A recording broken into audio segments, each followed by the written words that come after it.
নমস্কার বন্ধুরা, আমি তমাল মাইতি।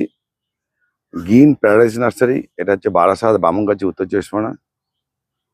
বারাসাত বামনগাছি, যশোর রোড, উত্তর চব্বিশ পরগনা। আর আমরা দেখছেন ছাদ কৃষির চ্যানেল। আর এটা দিলে যারা নতুন দেখছেন তাদের কাছে অনুরোধ যে সাবস্ক্রাইব করে রাখুন। করে রাখলে কি হবে, আমি তো বিভিন্ন গাছের পরিচর্যা দিই, ফল আর ফুলের। তাতে আপনাদের কোনো কাজে লেগে যেতে পারি, কোনো সময় কোনো ভিডিওতে আপনার যেটা প্রয়োজন ভিডিও করে দিই, আপনাদের পরিচর্যার ভিডিওগুলো করে দিই। তাতে আপনাদের সুবিধা হয়। কিছু কিছু লোকের যারা কাজ করে যায় সেই ভালোবাসা নিয়ে এত দূর। আজকে মূলত দেখাবো আমি লেবু। লেবুর মধ্যে তিনটে প্রজাতি বলছি। এক হচ্ছে কমলা লেবু, এক মৌসুমী লেবু, এক বাতাবি লেবু। পাতি লেবুটা এর মধ্যে বাদ রাখলাম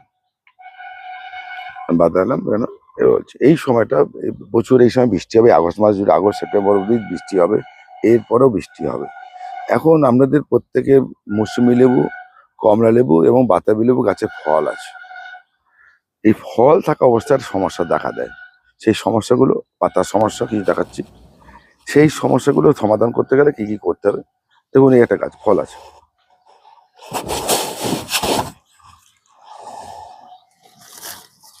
কিন্তু এর মধ্যে একটা ফল দেখাচ্ছে। এই ফলটা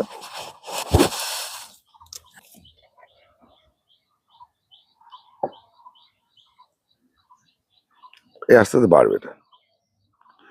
এটা তুলে ফেললাম। এইবার দেখি এই সময়টা 15 দিন অন্তর আপনার গাছকে ফাঙ্গিসাইড স্প্রে করতে হবে এবং বীজ তেল স্প্রে করতে হবে। দুটি মিশিয়ে করবেন, অসুবিধা নেই। কেন, এইখানটা একটা ছোট্ট করে একটা যে কোনো পোকার বসে ফুটো করে একটা পিন বসিয়ে দেয়।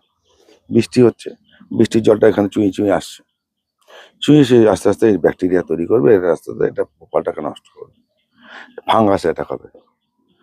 এবারে ও ফুটো করবে, তারপর আস্তে আস্তে ফাঙ্গাসের অ্যাটাক হবে। তাহলে আমি যদি বীজ তেল কীটনাশক দিই এবং হ্যাঁ, আর তার সঙ্গে যদি আমি ফ্যাক্টরি, তাহলে যদি কেউ ফুটো করে দেয়, তাহলে ওই যে ফাঙ্গিসাইডের কারণে আপনার এটা কিন্তু গিয়ে বন্ধ হয়ে যাবে, আর হবে না। এটা ছালের উপর ফুটো করে, এটা কিন্তু ভেতর অব্দি যায়নি, ভেতর অব্দি এখনো যায়নি, এর ছালের উপরে আছে। ছালটা রিকভারি করে নিলে আপনার হবে। এবার কি কি দেবেন? বীজ তেল হচ্ছে লেবু গাছের ক্ষেত্রে হামলা বা ওস্তাদ দেবেন। হামলা বা ওস্তাদ, এই যে মোটা সিনথেটিক তেল দেবেন। তার সঙ্গে যে কোনো কন্ট্রাক্ট বেসিস অথবা সিস্টেমেটিক ফাঙ্গিসাইড একটুখানি স্প্রে করবেন। এই 15 দিন অন্তর বলতে একবার সিস্টেমেটিক করুন, একবার হচ্ছে কন্ট্রাক্ট বেসিস করুন। একবার হচ্ছে সাপ দিন, অথবা ব্যাবিস্টিন দিন, রিডোমিন গোল্ড দিন। এই ধরনের ঘুরিয়ে ফিরিয়ে ফাঙ্গিসাইড স্প্রে করতে হবে। এবার যেই আপনি বীজ তেল ব্যবহার করবেন, তখন কিন্তু এই পাতার এই যে কোঁকড়ানোর ব্যাপারটা বন্ধ হয়ে যাবে। এই যে পাতা কুঁকড়েছে, এই যে ভেতরে ম্যাপ পোকা হচ্ছে, এই ম্যাপ পোকার কারণে এটা কুঁকড়েছে, খেয়ে নিয়েছে, রস খেয়েছে, এই জন্য পাতা কুঁকড়েছে। এতে কি কি হবে, এটা কিন্তু এই যে ম্যাপ পোকাই, তখন আপনি বুঝতে পারবেন উপর থেকে কুঁকড়েছে আপনি পাতা পটে। এই ভেতরে এই যে ম্যাপ পোকা এখান থেকে খেয়েছে বলে, রস খেয়েছে বলে এই পাতাগুলো কুঁকড়ে যাচ্ছে। তাহলে আপনারা কি হবে, দুটো জিনিস হবে। এই পাতা ফ্রেশ হয়ে যাবে, পাতা কোঁকড়ানো বন্ধ হয়ে যাবে, ফলে এই ধরনের ফুটো ছিদ্রকারী রোগটাও বন্ধ হয়ে যাবে। আর কি হবে, আর একটা সমস্যা দেখা দিতে পারে এরপরেই, যেহেতু এরপরে আপনার একটা জিনিস দেখা দিতে পারে, সেটা হচ্ছে ফল ফাটা, ফল ফেটে যাবে। আপনি ভাবছেন যে পুরুষটি হয়ে ফেটে গেছে, আর দেখে মনে হবে যেন পুরুষটি হয়ে এত পুরুষটি হয়েছে, ফলটা ফেটে গেছে। এটা যখন বাগান করিনি, তখন কিন্তু আমি নিজেও ভাবতাম যে এটা পুরুষটি হয়ে ফেটে গেছে। না, পরবর্তীকালে জানতে পারলাম যে, দেখতে পেলাম এটা বোরনের অভাব। আমি কথা বলছি, এটা টেকনিক শিখিয়ে দিই। আপনার এই যে পাতা, যে কোনো গাছের পাতা ধরে শুকবেন, যে গাছে অতিরিক্ত গন্ধ আছে পাতা, এবং সেটা এখানে এখানে মানে 1 ফুট 1.5 ফুট ধরে মোড় হলে গন্ধটা পাওয়া যায়। সেই পাতাগুলো, যে গাছে খুব পাতা, এই যেমন আম পাতা কিন্তু এরকম গন্ধ নেই। এই পাতাটা ছিলাম এবং গন্ধ নেই, খুব কাছে এলে গন্ধ পাবেন একটা। যে গাছের পাতা গন্ধযুক্ত, বেশি গন্ধযুক্ত, তার বোরন অভাব হয় খুব। বোরন খুব কাজে লাগে, দেখুন। সেই জন্য বললাম, এইটার জন্য আপনাকে বোরন স্প্রে করতে হবে 1 লিটার জলে 1 থেকে 2 গ্রাম মাসে একবার। ফল যবে ছোট্ট ছোট্ট গুটি হবে, তখন থেকে স্প্রে করবেন। এবং বড় হলে যারা দিয়ে রাখেননি, তারা কিন্তু বড় অবস্থায় দিয়ে রাখুন, নাহলে ফল ফাটা শুরু করবে। ফল ফাটা শুরু করবে, আম জাম কাঁঠাল যাই হোক, ফল ফাটা শুরু হবে। এই ফলের ক্ষেত্রে কিন্তু আপনাকে বোরন দিতে হবে। যে গাছটা বেশি যুক্ত আছে, মনে করুন সেই গাছকে বেশি দিতে হবে, গন্ধ আছে। আর যে গাছে গন্ধ কম আছে তাকে কম দিতে হবে, তাকে 2 মাসে একবার বোরন স্প্রে করলে হয়ে যাবে। কিন্তু যে গাছে গন্ধযুক্ত লেবু গাছ, এটা হচ্ছে বাতাবি লেবু হতে পারে। এবং এই যে রোগটা বললাম এটা কিন্তু লেবু গাছের সব গাছে দেখতে পাবেন। এই পাতা, এই যে কোঁকড়ানো, ম্যাপ পোকা, পাতা খেয়ে নেওয়া। হ্যাঁ, আমি বাতাবি দেখাই তো, এটা হচ্ছে মৌসুমি লেবু। আচ্ছা, এইখানে কমলা লেবু কোথায় গেল? এই যে কমলা লেবু দেখুন, এই যে কমলা লেবু, এই গাছের পাতাটা অত হয় না কিন্তু হয়, এর ছোট ছোট পাতা হয়। এইবার আরেকটা রোগ আছে, সেটা হচ্ছে ক্লোরসিস। এই যে পাতা হলুদ হয়ে যাওয়া, এই শীত দেখা দেওয়া, এর ভিডিওটা পরে আমি দিয়ে দেবো, একবারে দেবো না। এই ভিডিওটা আমি কি কি খাবার দিলে এই গাছটা থেকে মুক্তি পাবেন সেই ভিডিওটা আলাদা করে করে দেবো।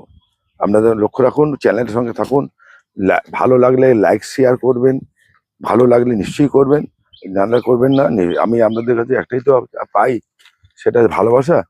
এটা লাইক করে দিলে আমাদের হবে। আর যাদের প্রশ্ন আছে, আমার নাম্বার, ফোন নাম্বার দেওয়া থাকবে স্ক্রিনে, বড় করে দেওয়া থাকবে 9831880761। এইখানে প্রশ্ন করুন। ইউটিউবের চ্যানেলে প্রশ্ন করবেন না, ওটা আমি বের করতে পারি না, কারণ প্রতিদিন একটা করে ভিডিও বেরোয়, সেই সময় হয় না। সেহেতু আপনাদের যার প্রশ্ন সেটা আমার নিজস্ব ব্যক্তিগত ফোন নাম্বারে করবেন। রাত্রি 8টা থেকে 10টা এই সময় কল করবেন। একটা নাম্বার থেকে একবারই কল করবেন। আমি যদি ধরতে পারি ভালো, নাহলে কল আমি ব্যাক করে দেবো। কল আমি ব্যাক করে দিই। যদি কারো অসুবিধা হয় তার ছবি তুলে হোয়াটসঅ্যাপে পাঠাবেন, আমি হোয়াটসঅ্যাপে ভয়েস SMS এর মাধ্যমে আপনাদের উত্তর দিয়ে দেবো। এইটুকুনি করে থাকছি। এইটা করি বলে এত লোক আমার সঙ্গে আছেন, বা আপনারা আছেন, এরা আছে, সঙ্গে থাকবো। আমি আপনাদের কথা দিচ্ছি, আপনাদের দেখাচ্ছি যেরকম, বোঝাচ্ছি যেরকম, সেই রকম। এর বলছে আর আপনারা বলবেন দাদা এই ফল হয়েছে গেছে, লেবু গাছে খাবার কি দেবো বা কি দেবো, সেটা ভিডিওটা আপনি পুরোপুরি দেখিয়ে দেবো, এর পরবর্তীকালেই দেখাবো। আপনারা মানে চ্যানেলের সঙ্গে থাকুন। চ্যানেলের সঙ্গে থাকলে কি হবে, আপনি পেতে থাকবেন 100%। ফল আর ফলের ভিডিও বিভিন্ন সময় বিভিন্ন ফুল গাছের, ফল গাছের যা সমস্যা হয় বা কি করতে হবে সেটা আপডেট আপনাদের দিয়ে দেবো। আপনাদের যত দেবো তত আপনারা জানতে পারবেন, ভিডিওর মাধ্যমে দেখতে পাবেন। আপনি আমাদের ধরে ধরে দেখাচ্ছি, তখন এই একটা পোকা, এটাও বন্ধ হয়ে যাবে। এই লাদা পোকা খেয়েছে, এই যে পোকা খেয়েছে, এটা 2 রকম পোকা হয়। একটা পোকা খায়, একটা পোকা রস টেনে নেয়। ঠিক আছে, এরকম রস টেনে নেয়। মাকড়সাও হয়, এটা খায়নি, এরকম এটা খেয়েছে, এর রসটা নেয়নি, এরকম হয়। এটা কিন্তু লেবু গাছ, লেবুর গায়েও করে অনেক সময়, ছোট লেবু গাছে গাছে করে। ছোট ছোট যখন লেবু হয়, আমি আপনার বাতাবি লেবুটা দেখিয়ে দিই।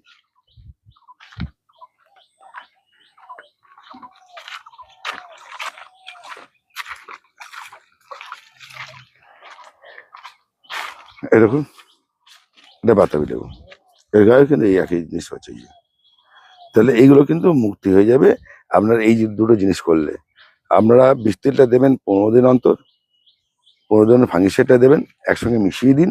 তাহলে দুটোরই কাজ হয়, ফলটাও ব্যালেন্স থাকবে, আর আপনার পাতাটাও ঠিক হবে, গাছের গ্রোথ ঠিক হবে। এরপরে এখন বর্ষাকাল, এখন কোনো খাবারটা আমি বলে দেবো, পরে একটু বর্ষাটা একটু কমুক, অবশ্য সামনের সপ্তাহে করে দেবো। আর হচ্ছে আপনাদের উপরে এখন কোনো ভিটামিন স্প্রে করা যাবে না এই বর্ষাকালে। আপনারা এটা করুন, করে ভালো থাকুন, সঙ্গে থাকুন। ভালো লাগলে লাইক কেয়ার করবেন, এটা সঙ্গে করবেন। আমরা সঙ্গে আছি, ভালো আছি। আবার নাম্বারটা বলছি 9831880761। অনেকে আমার বাগানে খোঁজ করেন, এটা ঠিকানা বলছি বারাসাত, বামনগাছি, যশোর রোড, উত্তর 24 পরগনা। এটা বলে দিলাম। আপনারা যদি ইনকোয়ারি থাকে আপনারা বলতে পারেন, ফোন করতে পারেন। আপনাদের সঙ্গে আছি, পাশে আছি, ভালো থাকবেন।